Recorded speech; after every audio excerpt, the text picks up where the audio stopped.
So Al, welcome to the In Conversation series. It's great to have you here. Thank you. Al, I thought we might do three things. One is sort of look back on your last 6 years and think about what your reflections are. Think about what we're going through today and the changes that have been made. And then what's your sort of hopes and thoughts for where the clinic is going in the future, if that's okay with you? Sure. Should we take a bit of a look back? So you've been CEO now for 6 years, I think.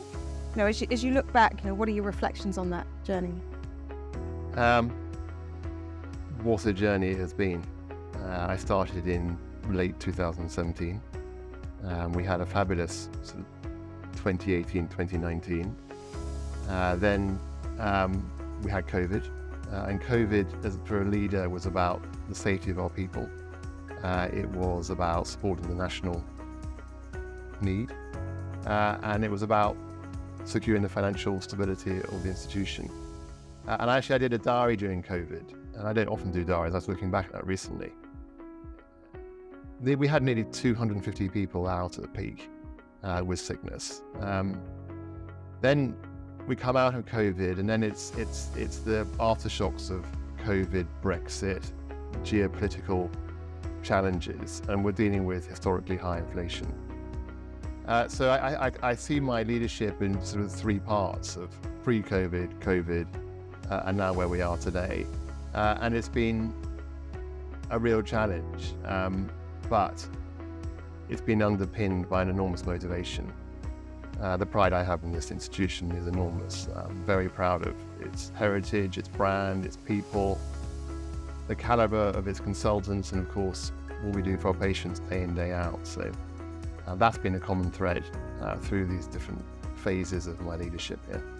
What an interesting 6 years it must have been. Definitely, yeah. You talk about COVID. Has that, do you think, been the most challenging period of those 6 years? No, actually, strangely. And I ask this from a leadership perspective. We were very united during COVID. It was clear that an extraordinary thing was happening in the world, and we're a tight culture anyway, and I felt that we came together through COVID. It was a little, in terms of leadership, it was command and control by necessity. I think more challenging is the aftershocks, post-COVID, the inflation, the workforce challenges. And as a leader, you must take responsibility for whatever the external situation is and translate that into your internal challenges. And that's challenging for a leader. And certainly I found that challenging. But I'm a chief executive and I'm paid to deal with challenges. We'll talk about some of those sort of challenges that we're facing today in just a minute. And you must have been very proud of our people through that time, that challenging COVID time. Yeah. That's a theme that hasn't changed since the first day I walked in as a CEO. I'm immensely proud of this hospital. And this hospital is made up of unbelievable people. As soon as you walk in on the front of house, when you walk the floors with nurses, the housekeepers, it doesn't matter. Yeah, there's an unusual culture about this place, and I'm very proud to lead it. And by the way, that culture existed before my arrival, and I've always felt it's a responsibility of mine to nurture that and build that culture.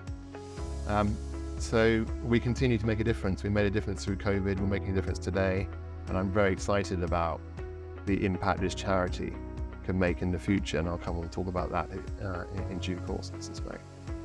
Yes, I remember when I joined, you talked to me about the culture of the clinic being something you desperately wanted to preserve, and I know, my own experience of walking in the clinic is one where everybody is so proud of what we do here. Yes. Let me turn to the date today. You've talked, Al, about sort of the changes in the market post-COVID. How have you seen that healthcare market change today? Yeah, enormously.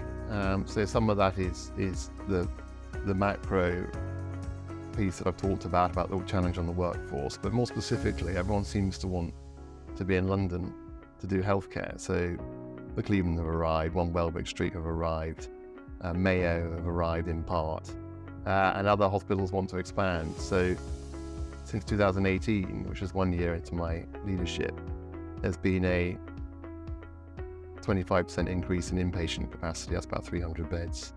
There's been a 30% increase in intensive care capacity, which is also about 30 beds, and a 25% increase in theatre capacity.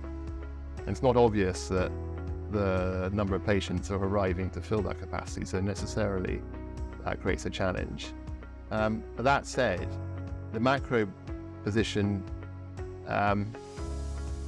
is very important for our future prospects, and the NHS unfortunately are under a lot of pressure. We can see the insurance volume increasing. The international pictures is also challenging, so there are many patients that need care around the world, and there's no better place than London to treat them. So I remain very optimistic about that future, but things have changed in London. And with so much change sort of taking place across that area, what do you think is most important for the clinic in adapting to that? Facing the truths. I think that and I would cut that into two. One is that we have to be more efficient. And actually going into COVID, I was aware of this, and I think we have in recent months addressed this, but we had 44 managers leading a workforce of 1,300, which is a lot. That's now significantly reduced to 33. And I don't mean just people. Efficiencies go across everything from process and how we do things. So we must address our efficiencies and our cost base, and I think we're on the road to do that.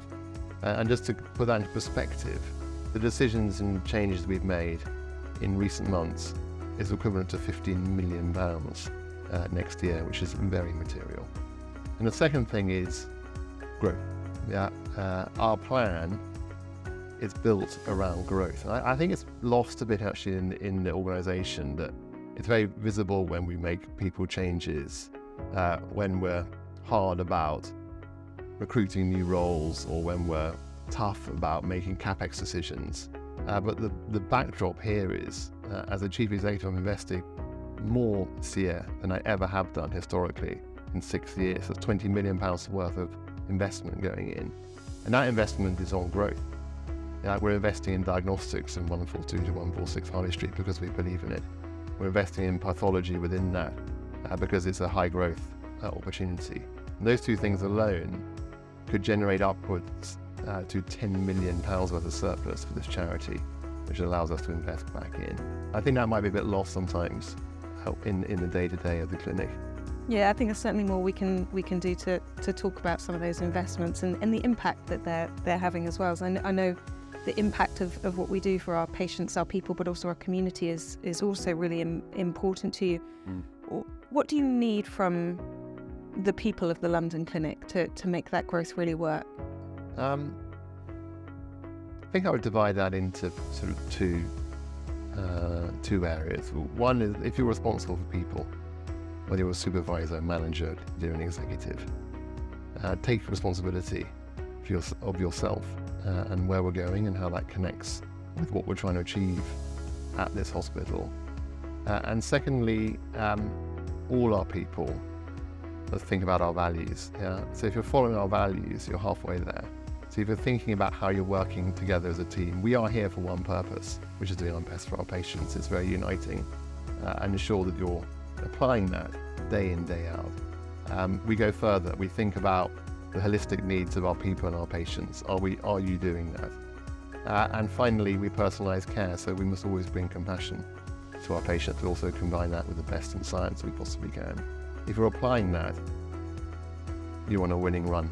So can you tell me about some of the more recent changes that we've made and why you felt those were necessary? Yes. So two drivers, growth and simplicity. We are pursuing a strategy of growth, and with this new design I've created a triumvirate which puts a clinical lens on growth. So we have Jules as our medical director that now has a team around her, and that team will support good governance, innovation, but also growth within the specialisms. We have Tonya, our nursing leader, that supports great care, great governance, but also efficiencies and making sure that the right nurses are doing the right things in the right place. And the new role is the Chief Operating Officer role, where for the first time we will look at the entire patient journey from inquiry to admission, through to inpatient or outpatient episodes, through to discharge, and making sure we're making the absolute best use of all our assets across this hospital and our people to deliver the best growth at the highest margin. We've never looked at growth with that lens, and I believe that with Tonya, Sophie and Jules, I've got an unbelievably strong leadership there, with different skills, shared passion for the clinic, and I think that's going to make a huge difference. So that's the first driver. The second one is simplicity. I had 10 direct reports. I wanted to free up some roles to focus entirely on driving improvements. That's true of the commercial area and IT. And it allows the executive team to make quicker and more streamlined decisions, which is true of any role, if you have a slightly reduced span. It's very clear. Should we look forward? What are your sort of hopes and ambitions for the clinic in the coming years? I'm very excited about our future. First of all, I'm excited about the investments we're making, which will start to yield in coming years. I feel very committed and responsible for building the surplus of this charity, which is going through lots of changes that I talked about previously. And I think we can make a massive impact on some of the challenges that this nation faces, and top of that list is cancer. We're already good at cancer. It's already a big part of what we do as a charity, but I feel we can do more. 3.5 million people living with cancer in 2025, that'll be 5.5 million in 2040. We know the challenge that we have with diagnostics today, the impact that slow diagnostics can have on outcomes for many, many people. And we're going to start leaning into that, and we're going to start really linking our purpose with what we do in the hospital. And our purpose is to advance healthcare for the benefit of the wider community. And we're going to translate that into cancer specifically. So we will, in fact, next week, we're going out for the first time to the community in hard to reach, less affluent places to help them diagnose, get tested, figure out how to make the best of their situation with their health. I want to be very clear that while the charitable purpose will be focused on cancer and supporting that for the community, the specialisms that are not necessarily cancer focused are very important, because this is a charity, and a charity needs to generate surplus so we can fulfill our charitable purpose. So whether it's ophthalmology, orthopedics, they're all important business lines that build surplus that allow us to invest in cancer. I'm so excited about linking our charitable purpose, perhaps for the first time really meaningfully in 90 years, and really making an impact on the current situation in the nation. I find that very motivating. It also brings in philanthropy. I think it will unite our people, and I think our patients will really appreciate it. I know that galvanizes, all of the executive, under you as well, and I'm sure that there's more that we can all do to support that sort of vision and purpose as we go forwards as well. Yes. Al, is there any sort of final messages that you would want to let the clinic know about where your passions and your hopes are? Well, I think I touched on that a bit, but I want everyone to know that my responsibility is to the institution first and foremost. So I come in every day thinking about how best to further the institution. Sometimes that intersects with other areas that are important to me, like our people. And when we have to make changes to our people, that's hard. That's been the hardest part of leadership throughout my career, when you have to make decisions about people in support of the institution, and those people are good people. I find that hard, and I want the clinic to understand that the moral compass of myself and our leadership team has not changed, but we must make these decisions in support of the institution. And the determination to drive change in support of the institution, making an impact on the community, and supporting our preeminent position as a leading independent hospital in this country. will not change. Yeah, and there will be change. Yeah, whether it's process change, new focuses, but embrace that because it's only for one reason, which is building a successful charity and making an impact on patients at large volume in the country. I mean, Al, I think I can say, since I joined you, you were very clear around your passion and for the future and the charitable purpose and the great power that our people have in delivering great patient outcomes and experience for our people. So hopefully this has meant that some of the other people across the clinic who don't have as much access to you can also feel that passion and commitment that you have. But thank you so much for joining us for this first of the In Conversation series. I have no doubt we'll talk again. But for now, thank you, Al. Thank you, Candice. Thank you.